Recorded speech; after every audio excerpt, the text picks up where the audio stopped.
किंदम एक ऋषि थे जिनका उल्लेख महाभारत में हुआ है।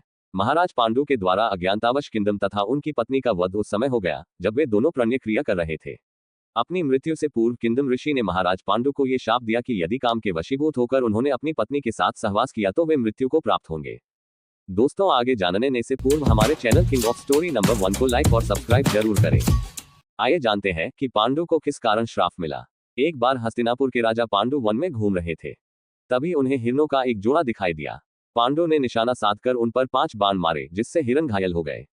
वास्तव में वह हिरण किंदम नामक एक ऋषि थे जो अपनी पत्नी के साथ प्रणय विहार कर रहे थे।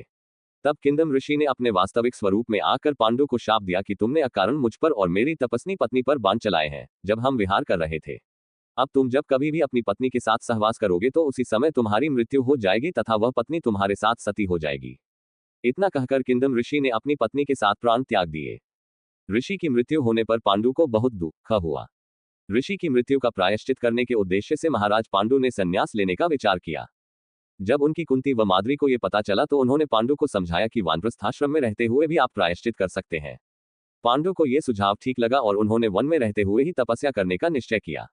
पांडु ने ब्राह्मणों के माध्यम से यह संदेश हस्तिनापुर भी भेज दिया। यह सुनकर हस्तिनापुर वासियों को बड़ा दुख हुआ। तब भीष्म ने धृतराष्ट्र को राजा बना दिया। उधर पांडु अपनी पत्नियों के साथ गंधमादन पर्वत पर जाकर ऋषि मुनियों के साथ साधना करने लगे।